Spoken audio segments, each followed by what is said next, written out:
بیوی سے ہم بستری میں کتنا وفا ہونا چاہیے جس سے بیوی کو تکلیف نہ ہو۔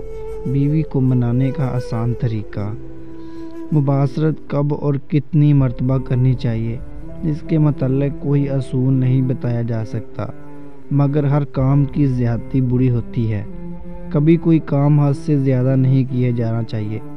مناسب حد میں مباشرت کرنے پر طاقت صرف نہیں ہوتی اور جسمانی اور ذہنی طور پر تھکاوٹ بھی نہیں ہوتی، مگر مباشرت کی زیادتی ہونے پر جسمانی اور ذہنی قوت میں کمی آ جاتی ہے اور جلد ہی تھکان ہو جاتی ہے۔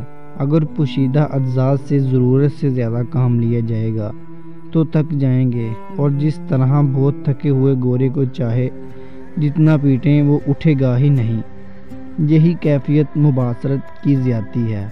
اس صورت میں مرد کا عضو تناسل بھی سخت ہو کر کھڑا نہیں ہو پاتا اور وہ انسان خود کو نامرد سمجھنے لگتا ہے، مگر یہ نامردگی تھوڑی مدت کے لیے ہی ہوتی ہے۔ جب مرد کچھ وقفے کے بعد مباشرت کرنے لگتا ہے تو نامردگی ختم ہو جاتی ہے۔ اب سوال یہ اٹھتا ہے کہ مباشرت کے وقفے کی حد کیا ہے؟ صحت مند میاں بیوی کو اپنی معمول کی زندگی میں کتنی مرتبہ مباشرت کرنی مناسب ہے؟ حقیقی معنوں میں مباشرت کی تعداد میاں بیوی کی عمر کی شادی کی مدت، ان کی فطرت، جسمانی قوت، صحت اور قد کاٹھی، ذہنی رویہ، سماجی معیار، ذات، پیسہ اور ماہوری کے چکر کے ایام میں ماہوری کے چکر سے 15 روز میں عورت زیادہ مرتبہ مباشرت کی خواہاں ہوتی ہے کا انحصار ہوتا ہے۔ مثلا موسم بہار میں امانڈتے بادل اور گرجتی بجلی، موسم کی مسطِ الست ٹھنڈک، گرمیوں کی دوپہر کا آندھی طوفان اور گرمیوں میں پوری چاندنی رات کی چاندنی، ایسے ماحول میں جنسی خواہش پوری کر دینے کے لیے کافی ہے۔ ان میں مباشرت کرنے کی خواہش ہوتی ہے۔ شادی کے بعد کے ابتدائی دنوں میں مباشرت کی ہفتہ وار تعداد سب سے زیادہ ہوتی ہے، اس کے بعد آہستہ آہستہ کم ہوتی جاتی ہے۔ 45 سے 50 سال کی عمر کا مرد ہفتے میں ایک اور 60 سے 65 سال کی عمر میں مہینے میں ایک دفعہ مباشرت کرتا ہے، اور عورت کو فراغت حیض کی وجہ سے مباشرت کی قطعاً خواہش نہیں ہوتی۔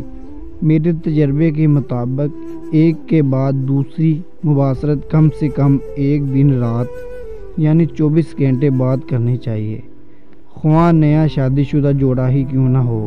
اس سے زیادہ مرتبہ مباشرت غیر فطری تصور کی جاتی ہے، مگر نئے شادی شدہ جوڑے کو شادی کے بعد چند روز تک ایک ہی رات میں ایک سے زیادہ مرتبہ مباشرت کو غیر فطری نہیں کیا جا سکتا، کیونکہ ایک مرتبہ مباشرت کر کے دوبارہ مباشرت کرنے کے لیے تیار ہونے میں مرد کو کچھ زیادہ وقت لگتا ہے، اور انزال کے لیے پہلے کی نسبت زیادہ دیر تک مباشرت کرنے کی ضرورت ہوتی ہے۔